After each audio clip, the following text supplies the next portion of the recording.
of getting sick? Well, a New Hampshire mom says she's got the solution to keeping germs out, and it starts with some honey, a cotton swab, and your nostrils. My family uses it at the first sign of illness. When you feel that horrible tickle, that's when we attack. Joyce Dales first started developing Cold B Gone when she and her husband adopted a baby girl with a delicate immune system. I'm just a really motivated mom, and when you have a sick child and you are motivated, you will move mountains. So over the course of about 3 years, I just played mad scientist in my house. Instead of a pill or syrup, she developed a nasal swab because the nose, as it turns out, is pretty important when it comes to your health. So I began to research that, and I very surprisingly learned that your nose is as complicated as your gut. It's loaded with beneficial bacteria. It is responsible for most illnesses. So I started thinking about, okay, well, what about honey? I love honey, and I know a lot about honey. What if we married these two concepts together? And it led to Cold B Gone and shoving the honey up your nose. The product is a mix of homeopathics and a raw honey blend. One of those honeys is active Manuka honey. I think it's the perfect antimicrobial blend to help you stay well while you fight illness. But what about the smell? It is going in your nose after all. They find that they don't smell it after about 20 seconds. It smells like honey.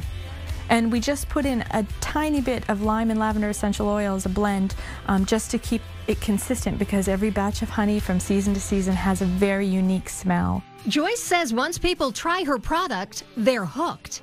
I've just worked to make it go viral as organically as possible, and once people try it, they tell other people. It's kind of amazing. The testimonials and word of mouth are what keep Cold B Gone in business. I mean, I'm asking people to shove honey up their nose.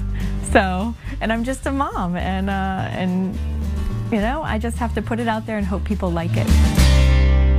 Next up, just say cheese to good health.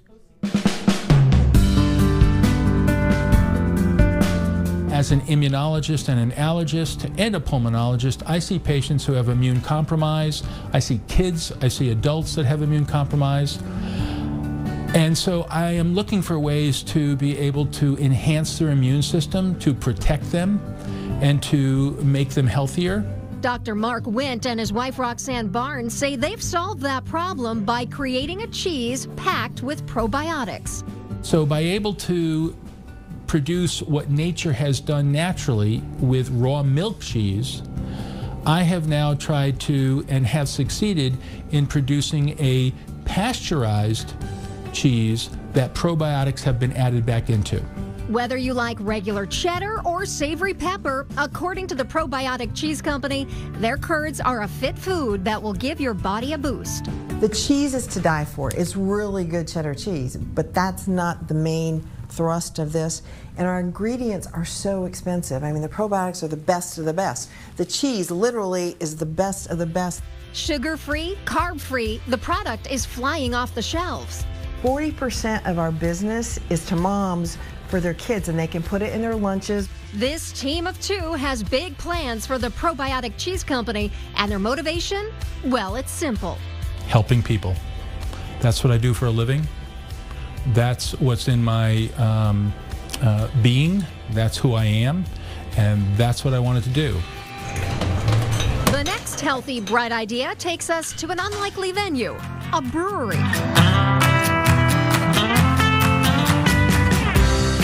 Head brewer at the Portsmouth Brewery, Matt Gallagher, recently filled up his tanks with a brew looking to help a demographic that's often not thought about when you think of beer drinkers, women over 50.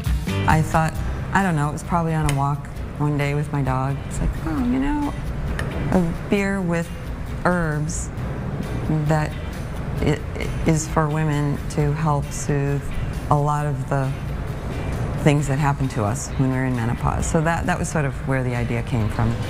When Joanne Francis pitched that idea to her male colleagues, they reacted not in a positive way, not in the that's a really great idea kind of way that I was hoping for. Yeah, it ranged from like, you're so stupid, like, don't you understand our audience, to, oh, no, you know, I don't really want to talk about that. but she persisted. You know, you either forge ahead, stay focused, keep on trying and keep pitching your idea because you believe in it, or you give up. So I wanted to focus on the liberating aspects of menopause and not the I'm so uncomfortable and, you know, hot all the time. With no known recipe for a menopause beer, experts were summoned. I'm all on board with when Joanne asked me, would you be with a panel to look at the herbs and what we should or shouldn't put in there? I was excited. I was excited because, you know, beers are made in a very simple way, and when you do it time and time again, it can sometimes get a little monotonous. So I sort of encourage these new ideas and fresh things and fresh challenges. Mugwort and chickweed, stinging nettles and lemon balm were added, and Liberation was born.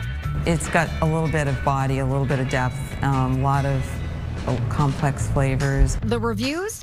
Let's just say those guys in the meeting room are raising a glass. Frankly, I wanted to introduce an audience to beer who might have thought that they didn't like beer, and that's something that we've always talked about in our industry. I think it will open the door for other women especially, and hopefully men, to say, you know what, this is a phase and we should celebrate. We shouldn't suffer, we should celebrate.